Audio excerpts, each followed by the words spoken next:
Ciao! Sayuri YouTube channel එකෙන් ඔයාලව ආදරයෙන් පිළිගන්නවා.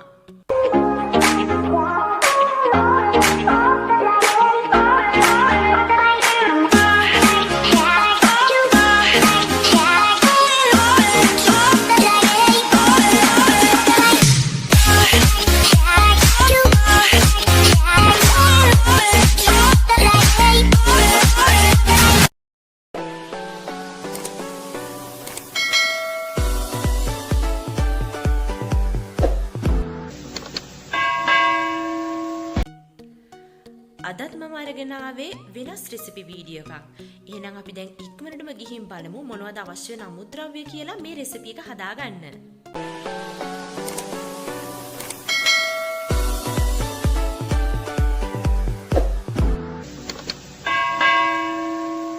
මේ පාස්තා එක හදාගන්න අපිට අවශ්‍ය වෙනවා පුංචියට කපාගත් ලූණු, සුදු ලූණු, තක්කලි සහ අමු මිරිස්.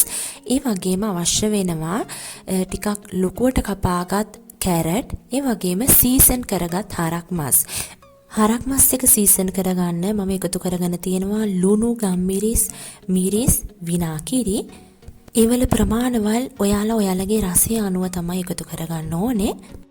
තරමට ලොකුවට කපාගත් zucchini, ඒ වගේම pepperoni. pepperoni කියලා හඳුන්වන්නේ මාළු මිරිස්. හැබැයි මේ මාළු මිරිස් එක ගොඩක් කට දාන්නේ නැති මාළු මිරිස් එකක්.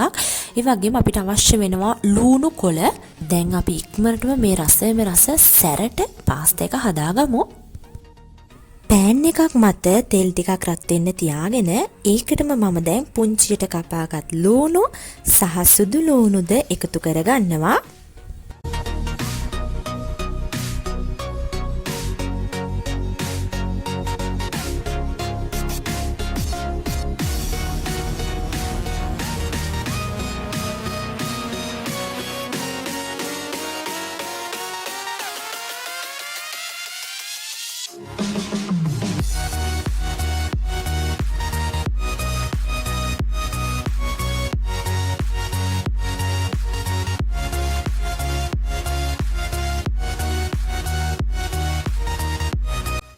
ටිකක් ලොකුවට කපාගත් කැරටුත් මම දැන් එකතු කරගන්නවා.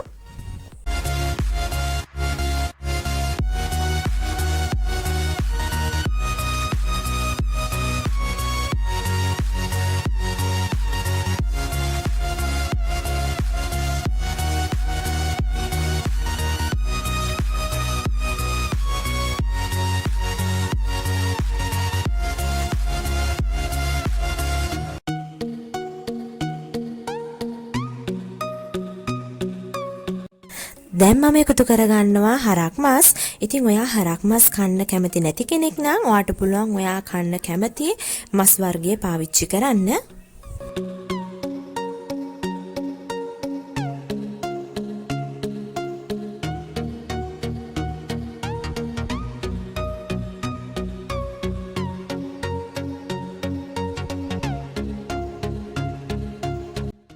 දැන් මම එකතු කරගන්නවා zucchini සහ pepperoni.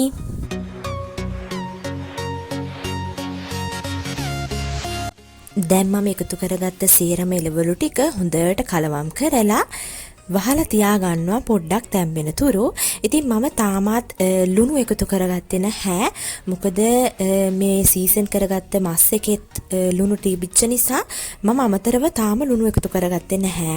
මොකද පොඩ්ඩක් තැම්බෙන්න හැරලා තමයි රස බලලා අවශ්‍ය ප්‍රමාණයට ලුණු ටිකක් තව එකතු කරගන්නේ.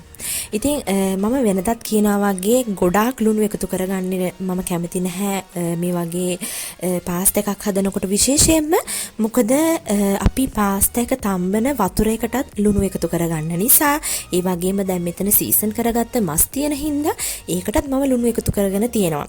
ඉතින් අපි ගොඩාක් ලුණු එකතු කරගත්තොත් දැන් මේ එළවලු එකටත් ලුණු එකතු කරගත්තොත් අමතරව අපිට මේ එළවලු වල තියෙන රසය දැනෙන්නේ නැතු යනවා. අපිට මුලින්ම දැනෙන්න පටන් ගන්නෙ ලුණු රසය විතරයි. ඉතින් අපි ගොඩක් ලුණු කියන දේ අඩුවෙන්ම කෑමට එකතු කරන තරමට තමයි ගොඩක් හොඳ.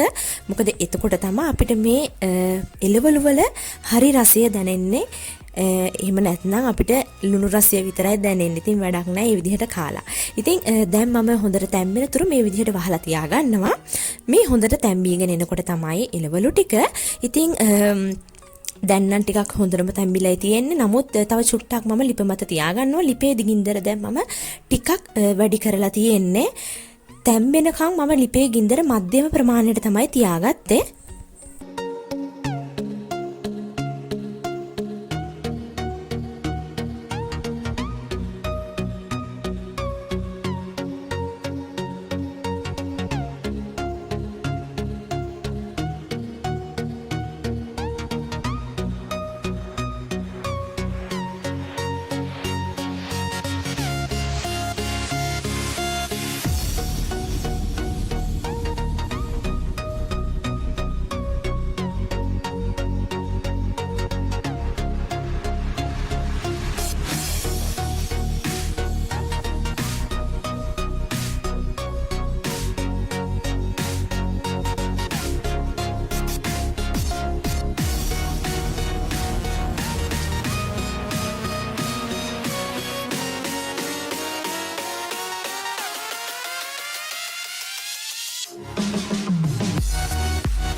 දැන් මම එකතු කරගන්නවා තක්කලි.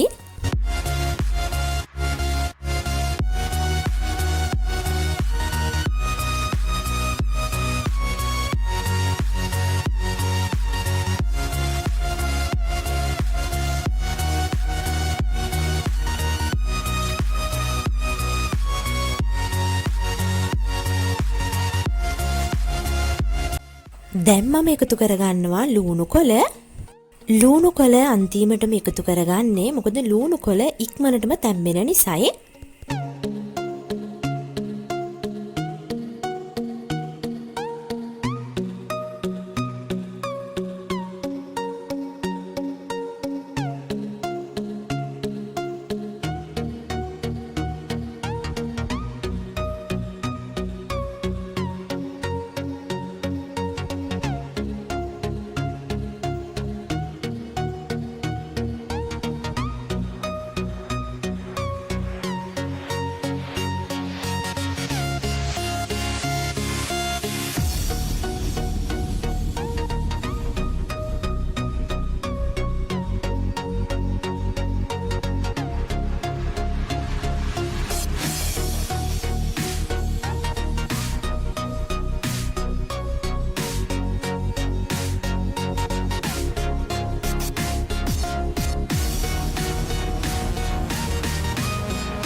සෝයා සෝස් චුට්ටකුත් එකතු කරගන්නවා.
ඔයාලට කැමති පාස්තා වර්ගයක් තම්බලා මේ එළවලුත් එක්ක කලවම් කරලා කන්න පුළුවන්, ගොඩාක් රසයි.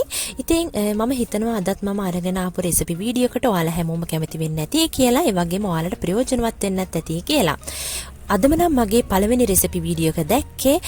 සයුරි YouTube channel එකට ඔයාවත් ආදරෙන් පිළිගන්නවා. ඒ වගේම මගේ YouTube channel එක subscribe කරලා තියාගන්න. එතකොට මම අලුතෙන් වීඩියෝ එකක් අප්ලෝඩ් කරපු සැනින් ඔයාලට මෙසේජ් එකක් එනවා මම අලුතෙන් වීඩියෝ එකක් අප්ලෝඩ් කරයි කියලා.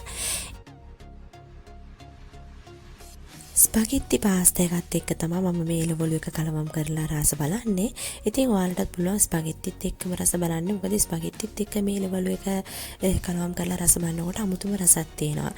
හැමදාමත් වගේ දැන් මමත් රස බලන්නයි යන්නේ.